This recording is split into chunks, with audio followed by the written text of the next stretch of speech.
자, 먼저 우리가 규제가 강하면 강할수록 이런 청약 시장에서도 양극화 현상이 나타나는 것을 꼭 알아두시고요. 내가 청약 점수가 좀 높은 편이다 한다면은 이번 기회를 내 집 마련하는 기회로 삼을 수 있으면서 또한 지금 정부가 실시하고 있는 분양보증 제도가 상당히 좀 허구점이 많습니다. 그러다 보니까 당첨만 되면은, 입지가 좋은 지역에서 당첨만 되면은 로또 청약이라는 용어가 지금 나오고 있죠. 자, 그런데, 자, 이제 날씨도 좀 선선해지고 있으니까요. 몇 가지 눈여겨볼 만한 지역을 좀 말씀 좀 드리도록 하겠습니다.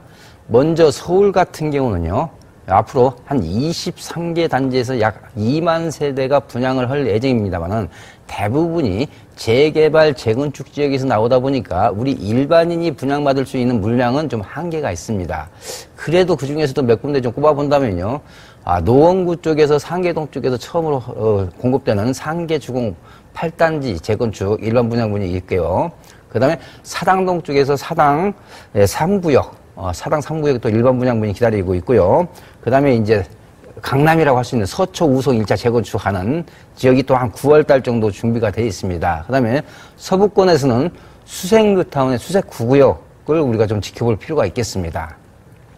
그 다음에 이제 수도권 중에서는 우리가 흔히 말하는 준강남이라고 부르는 곳이 있죠. 예, 위례 신도시라든지 미사 신도시, 과천 그쪽을 일컫죠.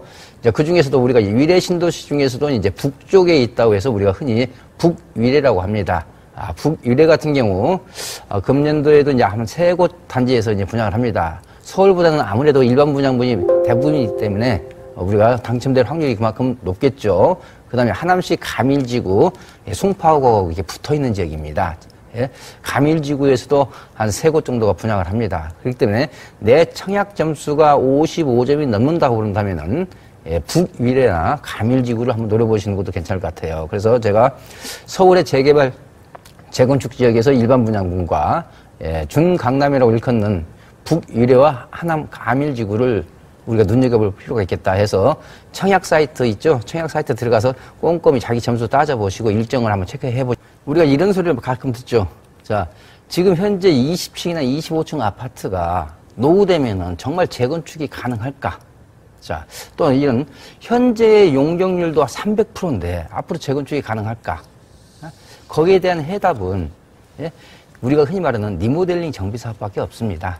그래서 제가 오늘은 그 해답으로서 리모델링에 투자를 할 때 이러이런 거하고 차이점이 있다든지 이러이런 것은 조심해야 된다든지 이런 유의사항까지도 좀 짚어드리도록 하겠습니다.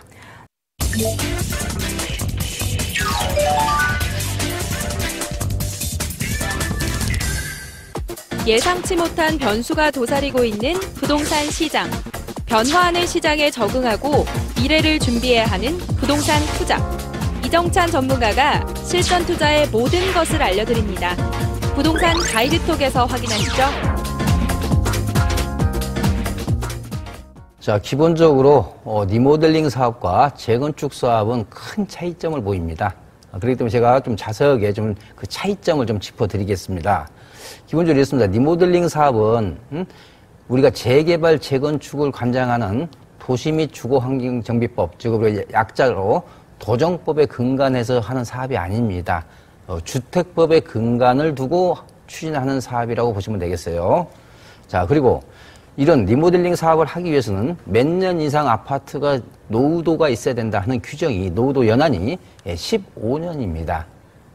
그렇지만 재건축 같은 경우는 30년이죠. 최근에 이 30년도 좀 연한을 늘리자는 그런 논의가 있는 것도 사실이고요. 그래서 이런 연한부터가 다르다 하는 거고요. 그 다음에 안전진단이라는 절차가 있습니다. 안전진단이라는 절차가 있는데 서로 용어는 똑같습니다만 안전진단을 실시하는 목적은 다릅니다. 우리가 재건축 사업에서는 안전진단을 실시하는 목적이 현재 주민이 사는 데 있어서 안전에 문제가 있느냐 하는 그런 측면의 안전진단을 실시를 하는 거고요. 리모델링 사업에 있어서의 안전진단은 서로 목적이 다르죠.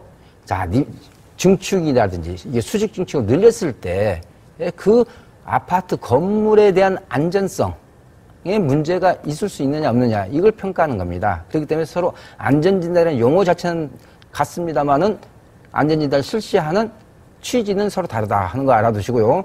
그러면서 이렇습니다. 우리가 예를 들어서 재건축 같으면은 안전진단 E급, A, B, C, D, E 중에서 E급을 받아야 통과가 되고 D급 같은 경우는 조건부 승인이 되죠.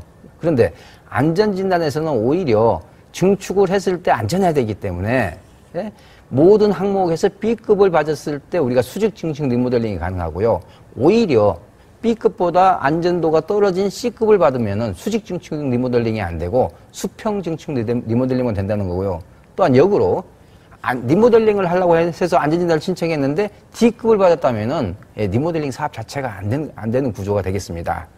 자, 그 다음에 이제 우리가 사업성을 나타낼 수 있는 게 이제 용적률이죠. 자, 용적률 같은 경우도 재건축 사업은 2종 주거지역이냐, 준주거냐, 3종 주거냐에 따라서 법정 용적률이 적용이 되고요. 그렇지만은 리모델링 사업은 현재의 용적률에서 늘리는 개념이기 때문에 용도 지역별 용적률 제한 규정을 적용받지 않는다는 거죠.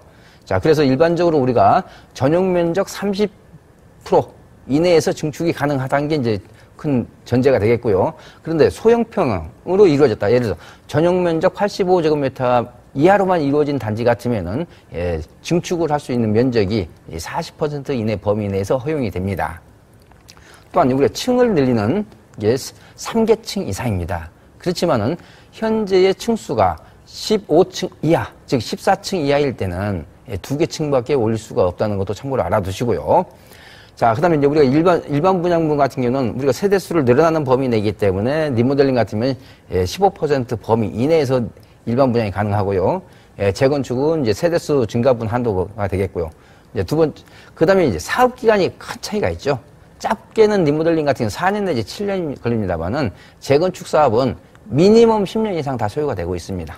자, 그 다음에 자, 기부 체납이라든지 임대주택을 지어야 된다든지 이런 거에 적용을 받지 않습니다. 리모델링 사업은. 특히 요즘에 지금 문제가 되고 있는 재건축 초과이익 환수도 리모델링 사업은 해당 사항이 없습니다. 따라서 그만큼 기간도 잡고 재건축 초과이익 환수에도 피해갈 수 있기 때문에 그만큼 사업성을 개선시킬 수 있는 그런 사업이 되겠습니다. 네, 두 사업의 차이점이 또 확실하네요, 전문가님. 그렇다면 이처럼 리모델링 사업이 주목받는 좀 더 자세한 이유를 알고 싶어요. 예. 주목받는 이유는 크게 이렇습니다. 크게 한 3가지 정도로 요약해서 본다면요.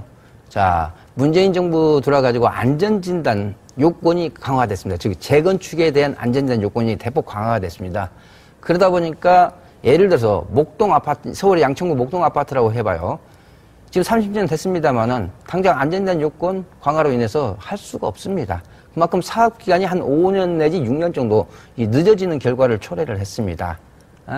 또한 재건축 초과이익 환수가 적용되다 보니까 그만큼 투자 수익성이 축소가 됐습니다. 위축이 됐죠. 그리고 이제는 대부분 용적률이 250%, 300%가 재건축 예난됐다고 우리가 할 수가 있을까요? 현재 용적률이 250%, 300%다 보면 오히려 재건축을 하게 되면 면적이 축소되는 그런 결과가 나타날 수가 있습니다. 즉 재건축에 대한 사업성이 그만큼 악화가 됐죠. 그러다 보니까 그 대안으로서 이런 리모델링 사업이 요즘에 각광을 받게 되는 거고요. 그러면서 기존에 재건축으로 갈까, 리모델링 갈까 하고 망설이던 단지들이 대거 리모델링 사업으로 이게 방향 전환을 하고 있는 그런 추세가 되고 있습니다. 자, 참고로 우리가 일기 신도시라든지 서울 같은 경우도 아파트 10채 중에 6채가 20년 이상 된 노후된 아파트입니다. 따라서 이제 이런 리모델링 사업이 좀 더 주목을 받으면서 사업장이 지속적으로 증가할 전망이라고 저는 그렇게 생각이 됩니다. 그렇게 생각하시고요. 기본적으로 이제 인구 50만 이상인 도시는 리모델링 기본계획을 수립을 하도록 되어 있습니다.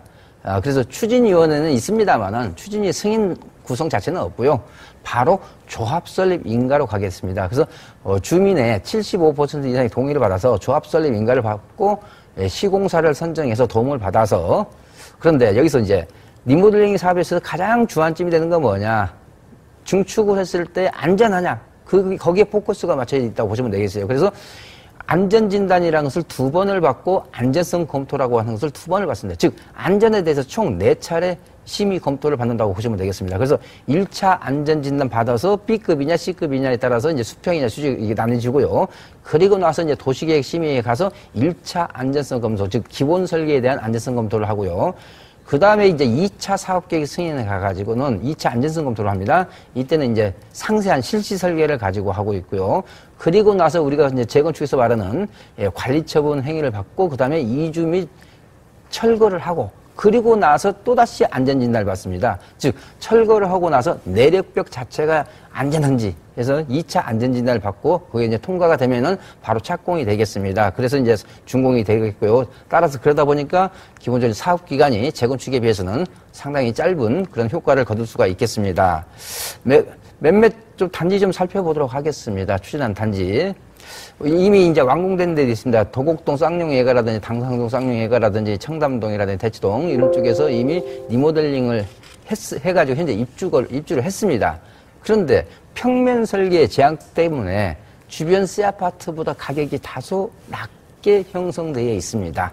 그래서 즉 평면 설계 자유도를 극복을 못했다는 거죠. 그 다음에 이제 2세대라고 할 수 있는 게 현재 추진하고 있는 게 대치 2단지 개포동 동부 이천동의 현대아파트, 코롱, 해서 옥수동, 극동, 응봉동의 대림 1차, 둔천동의 현대, 그 다음에 이제 분당 같은 경우는 이제 성남시가 지정하는 이제 시범주가 있죠.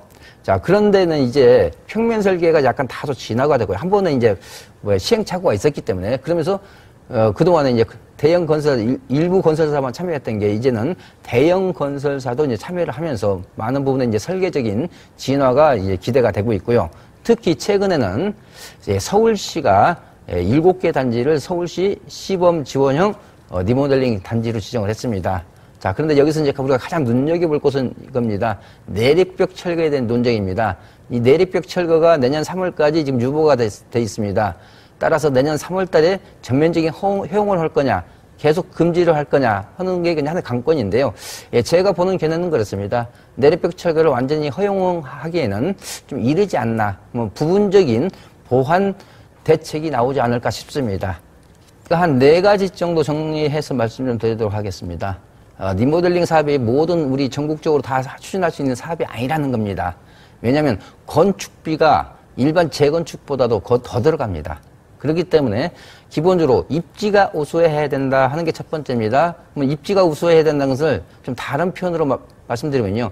주변의 새 아파트 시세가 우리가 흔히 말하는 3.3제곱미터당 그래도 한 2,500만 원 정도는 돼야 사업성이 확보가 된다 하는 거고요. 그래서 첫 번째는 입지가 우수해야 된다는 걸 꼭 알아두시고요. 두 번째는 규모의 경제입니다. 규모의 경제이기 때문에 가능한 대단지가 유리하다는 거 말씀드리고요. 그 다음에는 어느 정도 이 주민 동의율이 75% 넘어야 되기 때문에 기본적으로 주민 참여율이 의지가 높은 곳, 그래서 한 동의 동의율이 50%, 전체 동의율이 75%가 넘어야 조합 설립 인가가 나고 관리 처분 단계를 넘길 수가 있다는 거 알아두시고요. 또한 수평 증축보다는 수직 증축, 즉 세개층을 늘리는 그런 단지가 사업성이 더 유리합니다. 그런데 참고로 안전진단을 C급을 받으면 수직 증축이 허용이 되지 않습니다. 그 얘기는 무슨 얘기냐면요. 아파트 연식이 25년, 30년 됐다고 그러면은 안전진단에서 B급이 아니라 C급을 받을 가능성이 높기 때문에 그런 단지는 가능한 피하시는 게 유리하겠죠. 자, 마지막으로는 사업을 하다가 어떤 분쟁이 붙게 되면은 사업기간이 이게 늘어나게 됩니다. 그걸 미리 사전에 좀 우리가 체크할 필요가 있겠죠. 그런 분쟁 중에서도 인근 지역에 학교가 있다든지 인근 지역에 현재 아파트가 서 있어서 한 3개층을 더 올림으로써 인해서 어떤 일조권이라든지 조망권이 침해가 당하게 되면은 어떤 분쟁이 발생하게 됩니다. 따라서 분쟁 발생이 적은 곳 해서 이런 4가지 정도를 잘 정리를 머릿속에 유념을 하시고요. 요즘에 재건축 사업의 대안으로 뜨고 있는 게 이런 리모델링 사업이기 때문에 우리 시청자님께서 투자하실 때 참고하셨으면 좋겠습니다.